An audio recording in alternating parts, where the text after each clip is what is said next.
നമസ്കാരം. UAE exchange പ്രവാസ ലോകത്തിലേക്ക് എല്ലാ പ്രിയപ്പെട്ട പ്രേക്ഷകർക്കും സ്വാഗതം. പ്രവാസം ഒരു പകപോക്കലാണ് ചിലർക്ക്. എന്തെങ്കിലും കാരണത്താൽ വീട്ടുകാരുമായി അഭിപ്രായ വ്യത്യാസമുണ്ടായാൽ സ്വന്തവും ബന്ധവും ഉപേക്ഷിച്ച് വിദേശവാസം സ്വീകരിക്കുന്നവരെ പ്രവാസ ലോകത്തിനറിയാം. ഇത്തരത്തിൽ നാടും വീടും ഉപേക്ഷിക്കുന്നവരോട് ഒരു വാക്ക്: പ്രവാസ ജീവിതം ശാശ്വതമല്ല. തിരികെ എത്തുമ്പോൾ നിങ്ങളെ കൈക്കൊള്ളേണ്ടത് നിങ്ങളുടെ പ്രിയപ്പെട്ടവർ തന്നെയാണ്. ബംഗ്ലാദേശി സ്വദേശിയും 3 കുട്ടികളുടെ പിതാവുമായ ഇയാദ് അലി കൊബാറിൽ മേസനായി ജോലി ചെയ്തു വരികയായിരുന്നു. കൊബാറിലെ ഒരു കെട്ടിടത്തിന്റെ 2ാം നിലയുടെ ചുവരിൽ ചാന്ത് പൂശുന്ന ജോലി ചെയ്യുന്നതിനിടയിൽ കാൽവഴുതി താഴേക്ക് പതിച്ച ഇയാദ് അലി നട്ടലിന് ഗുരുതരമായി പരിക്കേറ്റ് അബോധാവസ്ഥയിലായി. അനാഥനായി ബോധമില്ലാതെ 3 ദിവസം കിടന്ന ഇയാദ് അലിയെ പറ്റി ചില ആശുപത്രി ജീവനക്കാരാണ് നവയുഗം ജീവകാരുണ്യ പ്രവർത്തകരെ വിവരമറിയിച്ചത്. തുടർന്ന് നവയുഗം ജീവകാരുണ്യ പ്രവർത്തകൻ ശിവകുമാർ തിരുവനന്തപുരം ആശുപത്രി അധികൃതരുമായി ബന്ധപ്പെട്ട് കൂടുതൽ ചികിത്സാ സഹായങ്ങൾ ലഭ്യമാക്കി. നട്ടലിന് പരിക്കേറ്റതിനാൽ ശസ്ത്രക്രിയ ചെയ്യണമെന്നും അതിന് സൗദിയിൽ ചെലവ് കൂടുതലായതിനാൽ നാട്ടിൽ പോയി ചികിത്സിക്കുന്നതാണ് നല്ലതെന്നും ഡോക്ടർമാർ ഉപദേശിച്ചു. ശിവകുമാറിന്റെ സ്പോൺസറായ ഫൈസൽ മുബാറക് വഴി അലിയുടെ സ്പോൺസറുമായി സംസാരിക്കുകയും എക്സിറ്റ് നൽകാമെന്ന് അയാൾ സമ്മതിക്കുകയും ചെയ്തു. ശിവകുമാറിന്റെ നേതൃത്വത്തിൽ നവയുഗം ജീവകാരുണ്യ പ്രവർത്തകരായ മണിക്കുട്ടൻ, സക്കീർ ഹുസൈൻ, തങ്കച്ചൻ എന്നിവർ ചേർന്ന് പിരിച്ചെടുത്ത 2000 രൂപ കത്തീഫിൽ പോയി ഇയാദ് അലിയുടെ സ്പോൺസറെ ഏൽപ്പിച്ച് എക്സിറ്റ് അടിച്ച് പാസ്പോർട്ട് വാങ്ങി. ബംഗ്ലാദേശിലേക്കുള്ള ടിക്കറ്റും നവയുഗം പ്രവർത്തകർ നൽകി.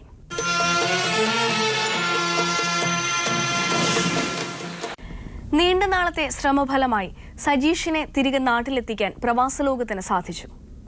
10 വർഷമായി പിതൃസഹോദരിയുടെ അടുക്കൽ തടവറയ്ക്ക് സമാനമായ അനുഭവങ്ങളിൽ കൂടി കടന്നു പോവുകയായിരുന്നു സജീഷ്.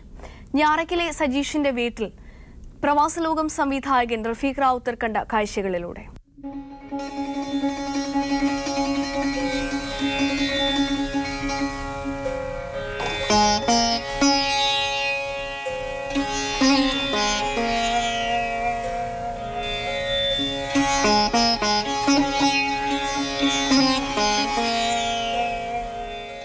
വൈപ്പിൻ ദ്വീപിലെ ഞാറക്കലിൽ നിന്നാണ് സജീഷിന്റെ മലേഷ്യയിലേക്കുള്ള യാത്ര തുടങ്ങിയത്.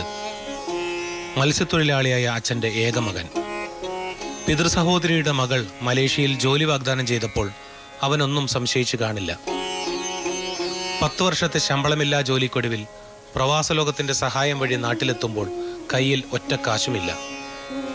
വിദേശത്തെ സ്വപ്നവാസം കഴിഞ്ഞ് പതിവ് പോലെ ശൂന്യമായ പോക്കറ്റുള്ള ഒരാൾ.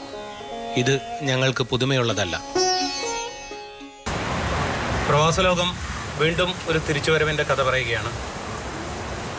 4 മാസങ്ങൾക്ക് മുമ്പ് പ്രവാസലോകത്തിലൂടെ സംപ്രേഷണം ചെയ്ത 10 വർഷമായിട്ട് മലേഷ്യയിൽ നിന്നും തിരിച്ചു വരാത്ത സജീഷിനെ തേടിക്കൊണ്ടുള്ള അച്ഛനും അമ്മയുടെയും അപേക്ഷ പ്രേക്ഷകർ ഓർക്കുന്നുണ്ടാവുമല്ലോ. 32 വയസ്സായി. 22 വയസ്സിൽ കൊണ്ടുപോയതാണ്. അപ്പൊ സജീഷിനെ കൊണ്ട് ജോലി ചെയ്യിപ്പിക്കും. ശമ്പളം ഒന്നും കൊടുക്കൂല, ഒന്നും കൈ കൊടുക്കൂല, ഫോൺ വരും ചെയ്യിക്കൂല.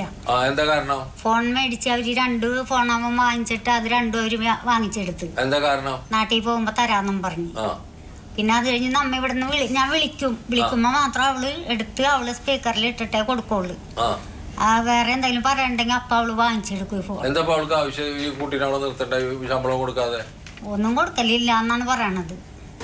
സജീഷ് തിരിച്ചെത്തിയിരിക്കുന്നു ഇന്നലെ മലേഷ്യയിൽ നിന്ന്. സജീഷിനെ തിരിച്ചു കിട്ടാൻ പ്രവാസലോകത്തിൻ്റെ ഇപ്പോഴത്തെ മലേഷ്യയിലുള്ള സുഹൃത്ത് ജോർജ് വളരെയധികം ഹെൽപ്പ് ചെയ്യുകയുണ്ടായി. സജീഷിനെ എന്തായാലും അവർ തിരിച്ചയച്ചിരിക്കുന്നു. 10 വർഷമായി സജീഷ് ഈ നാട് കണ്ടിട്ട്. 12 വർഷങ്ങൾക്ക് മുൻപ് സൗദി റിയാദിലേക്ക് ജോലി തേടി പോയതാണ് മാവേലിക്കര സ്വദേശി ബാബു.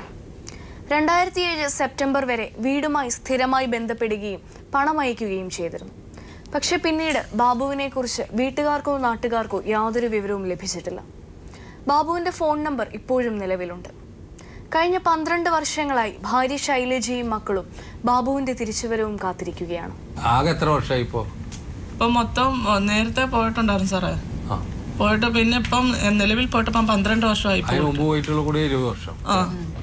12 വർഷമായപ്പം പോയിട്ട്. 12 വർഷത്തിലിടക്ക് പിന്നെ വന്നിട്ടേ ഇല്ല. 7 വർഷമായിട്ട് ഒരു വിവരം, 5 വർഷമായിട്ട് ഒരു വിവരമില്ല. 7 വർഷമൊക്കെ വിളിക്കാൻ പറയും, ചെലവിനൊക്കെ തരുമായിരുന്നു.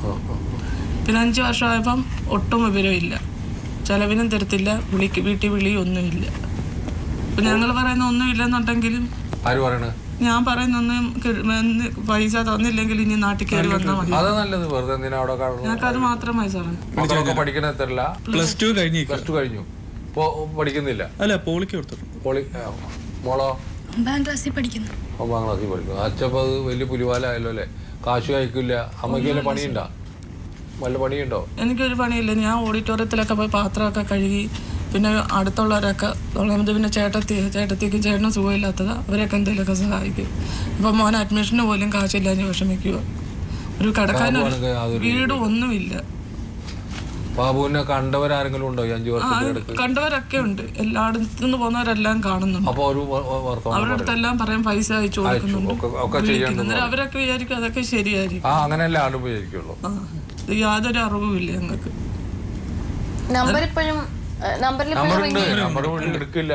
അപ്പൊ നേരത്തെ 7 വർഷത്തിനാകുമ്പോ പറയാറുണ്ട് വീടില്ല, നമുക്ക് വീടുണ്ടാക്കാം, ഒരു മുറിയേ ഉള്ളു, ഈ മുറിക്കകത്ത് ഞാൻ ഈ കുഞ്ഞുങ്ങളൂടെ കഴിയുന്നത്. എൻ്റെ മേൽക്കൂര എല്ലാം പൊടിഞ്ഞ് മഴയത്തൊക്കെ പേടിച്ചായിരുന്നു. കട്ടില് മഴ ചെയ്താൽ വെള്ളം വീഴും, കുഞ്ഞ് ചരയോ എടുത്ത് വെച്ച് വെള്ളം പിടിച്ചാ പഠിക്കുന്നത്. മനസ്സിലാക്കണമില്ല. നീ കയറി വന്നാൽ മതി എന്ന് മാത്രമേ ഞങ്ങൾ പറയുന്നുള്ളൂ. മക്കള്